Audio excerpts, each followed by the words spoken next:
ટેવ પડી જાય એના માટે બાબાએ આવી વારંવાર વાતો કરી. તો એટલા આજનો પવિત્ર દિવસ અને ઓછામાં પૂરો આજે આપણે આના જન્મમાં બેસીને આવા વિષ્ણુ સહસ્ત્રના પાઠ કર્યા. ગુરુ પૂર્ણિમા પવિત્ર દિવસ, એક તો તીર્થધામ, એક તો સદગુરુનું ચરણ, બધી જ વસ્તુઓમાં હરિનું ચરણ, બધી જ વસ્તુઓ આવી જાય. એટલા માટે એનું ફળ એની અનંત ગણું એને કોઈ ગણી શકતા પણ નથી. એટલે તમારી ને મારી મુક્તિ એ અહીંયા નિશ્ચિત થઈ જાય. જો આ વસ્તુથી તમારી ને મારી મુક્તિ અહીંયા નિશ્ચિત થઈ જાય. પણ માણસ સર્ટિફિકેટ કોઈ જગ્યાએ જાય અને એનું સન્માન કરીને એને સર્ટિફિકેટ આપવામાં આવે, પણ સર્ટિફિકેટ આપે પછી તો એ નોકરી કરીને જોઈએ તો એનો ધંધો ખોલે, પણ કદાચ સર્ટિફિકેટ આપે ત્યાં પાછું ગુનો કરી આવે, કઈ ગુનો કરી આવે તો એ પાપ પાછો લાગે. એટલે આપણને સર્ટિફિકેટ મળી ગયેલો એમાં કોઈ ચિંતા નહીં મળે. પણ હવે આપણે ગુના કરવાની જરૂર, પાપ કરવાની જરૂર નથી. હવે હંમેશા ને હંમેશા સારા કામો કરવાના કે ધીમે ધીમે આપણને બંધન કરતા નહીં લાગે. નહીં તો સર્ટિફિકેટ ભલે મળી ગયું પણ જો પાપો કરતા રહે તો આપણે બધા બંધનમાં પાછા આવી જઈએ. એટલા માટે ભગવાનને, સદગુરુને પ્રાર્થના કરીએ કે અમને આ સંસારના કોઈ પણ બંધન બાંધી નહીં શકે અને તમારી આજ્ઞા વિના અમે કોઈ કામ કરીએ નહીં. એમ તો આપણા સાંઈધામની અંદર તો હવે તો રસોઈ પણ બાબાને પૂછીને જ બનાવવા પડે કે આજે કેટલા માણસોની રસોઈ બનાવવાની, કારણ કે આને ખબર. અને આ જે આજ્ઞા આપે એ રસોઈ પછી બચે કે ઘટે પણ તેમાં માણસોને દોષો લાગી શકતા નથી. જો એમ તો આ તો પ્રભુનું ધામ, પણ આપણા ઘરે કંઈક પ્રસંગો હોય અને કોઈ ભૂખા જાય, કોઈ ભૂખાયેલો જાય તો તેના દોષ લાગે, સ્વાભાવિક છે. પણ જ્યારે સદગુરુને પૂછીને કરે પછી કંઈ બી વિટમણા આવે તો પણ તેને દોષ લાગી શકતા, કારણ કે સદગુરુ એના માથા પર લઈ લે, પછીથી તેને દોષ નહીં લાગે. એટલે શિરડીની અંદર એ નાના સાહેબ ચાંદોરકર, કાકા સાહેબ દીક્ષિત અને બાપુ સાહેબ રૂપી જેવા આટલા ધનવાન વ્યક્તિ કે જેમની જાહોજલાલીમાં રાખનારા હતા, એ લોકો પણ બાબાને નાની નાની વાતો પણ પૂછી લેતા. કેટલા નમ્ર અને કેટલા વિવેકી પુરુષો હતા. તો આ ચરિત્રમાંથી આપણે આવા પુરુષોનું અધ્યયન કરીને પણ આપણા જીવનમાં ઉતારવાના આપણે બધા પ્રયાસો કરીએ તો જ તમારું ને મારું જીવન પરમાનંદની સ્થિતિમાં રહે. જો સંસાર દુઃખી છે, કરોડપતિને પણ જોઈ લીધા, કરોડપતિને પણ જોઈ લીધા, પણ બધા પીડામાં છે, બધા કંઈક ને કંઈક ગૂંચવાયેલા છે, ટેન્શનમાં છે. બાકી ભગવાને આપેલું તો બધું જ છે. અને આ બધા માથા પર બોજા આવે, એ બોજા માથા પર આવે અને એનો ભાર હૃદય પર આવે અને પછી એટેક આવે અને રામ નામ. એટલે આ જીવનની અંદર તમે જેટલા પણ મુક્ત, જો સાંઈ બાબા હમણાં મુક્ત રહેલા, કારણ કે આને ભેગું નહીં કરેલું, એટલે પરમાનંદની સ્થિતિમાં રહેલા, મુક્ત રહેલા.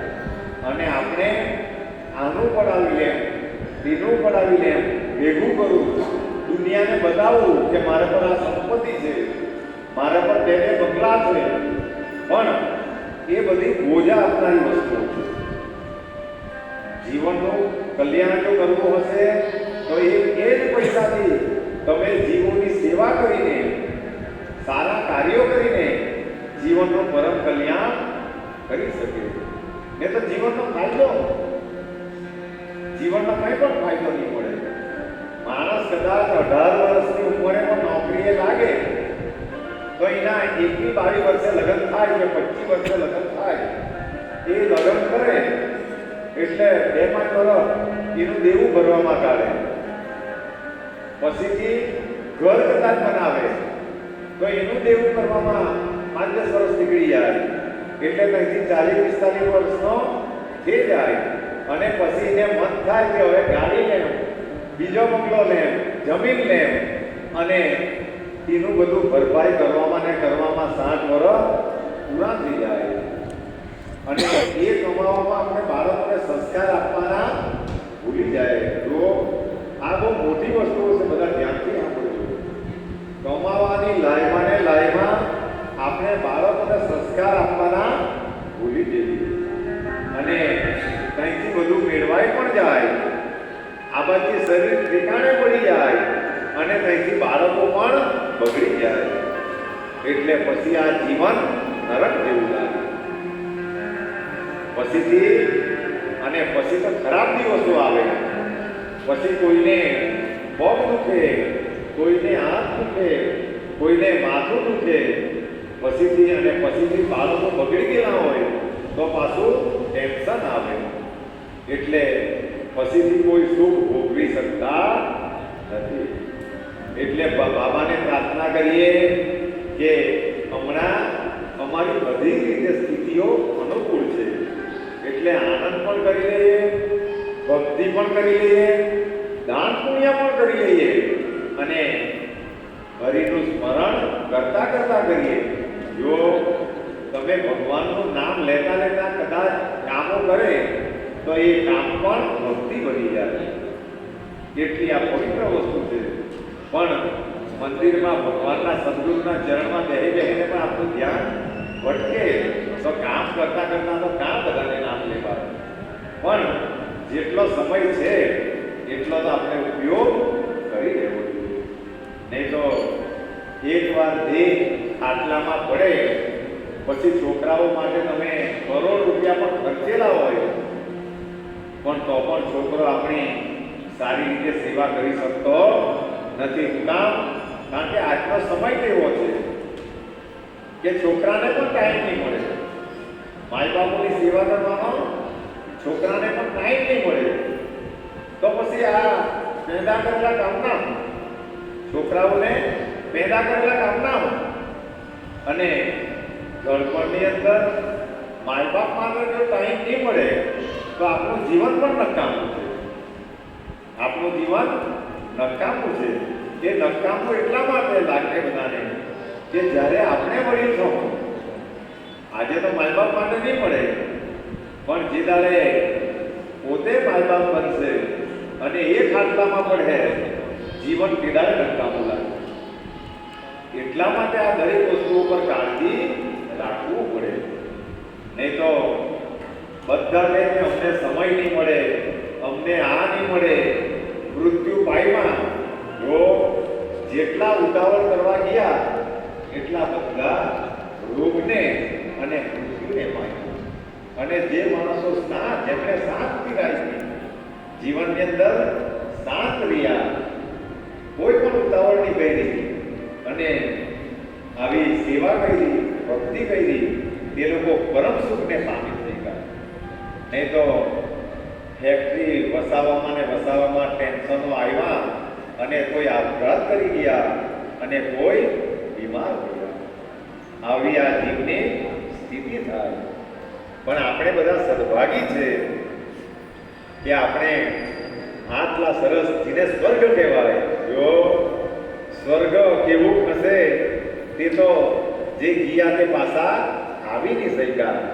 પણ આપણે ખાતરીથી કહી શકીએ કે આવું આટલું સરસ ધામ પ્રભુની કૃપાથી આને બનાવેલું હોય અને આવી ભક્તિ થતી હોય તો આના સિવાય મોટું સ્વર્ગ આવી શકતું નથી.